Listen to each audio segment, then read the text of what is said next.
chers amis, la violente salve et agression récente contre les Émirats arabes unis relève d'une hystérie.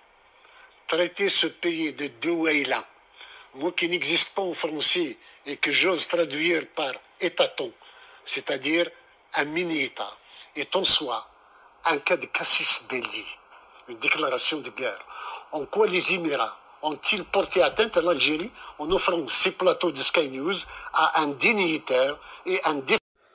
Eh oui, vous l'avez entendu par vous-même, hein, et c'est pour ça que je vous dis, nous devons rester unis, et à la fin, je vous passerai un extrait de ce que le chef d'état-major, le général Chengreha, a déclaré hier et aujourd'hui sur l'unité nationale et sur le fait que l'Algérie est visée et nous devons rester unis. Car vous le voyez, ceux qui veulent diviser les Algériens, en deux factions, peu importe les factions, car ils vont tout essayer et ils continueront à tout essayer, n'hésite pas.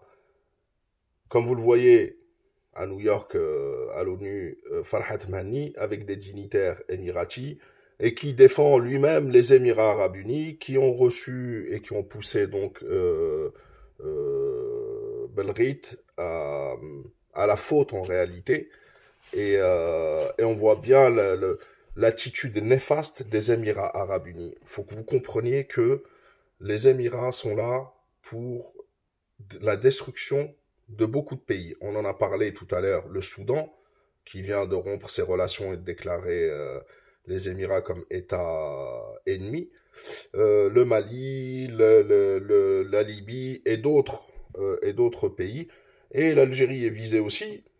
Les Émirats jouent sur tous les tableaux. Le principal, c'est de diviser les Algériens. Et c'est pour ça que vous le voyez soutenir un côté de diviseur et de traître à la nation, et de l'autre côté, pousser à la division aussi en poussant des traîtres, etc. Donc les Émirats arabes unis sont une véritable plaie pour le monde, pour l'Afrique particulièrement.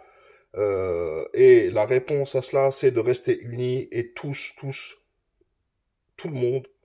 Et c'est pour ça que, sans parler des têtes des vrais traîtres, etc., on va se concentrer sur l'union. Le principal, c'est de rester unis avec notre ANP, notre président de la République et chef suprême des armées.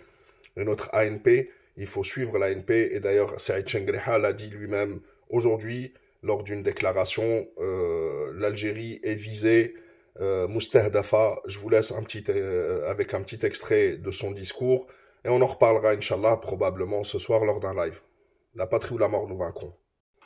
هؤلاء الأعداء الذين لم يهضموا أبدا استقلاله ولم يتحملوا صلابة وقوة ووحدة وتمسكه الاجتماعي وتلاحمه مع جيشه ولم يتقبلوا إطلاقا إصرار أبنائه المخلصين على التمسك بمبادئ وقيم وطموحات ثوراتهم التحريرية المجيدة التي ساهمت في القضاء على الظاهرة الاستعمارية في العالم. وهذا يعني أن الجزائر ولعدة اعتبارات كانت وستبقى مستهدفة من طرف أعدائها، فهي بحكم هذا الاستهداف لا يراد لها بأن تبقى موحدة متمسكة ومتصالحة مع ذاتها معتزة بتاريخها وموروثها الحضاري، ولا يراد لها بأن تبني نفسها اقتصاديا واجتماعيا وعلميا، ولا يراد لها كذلك بأن تكون قوية ومنيعة ومتحصنة بكل أسباب القوة.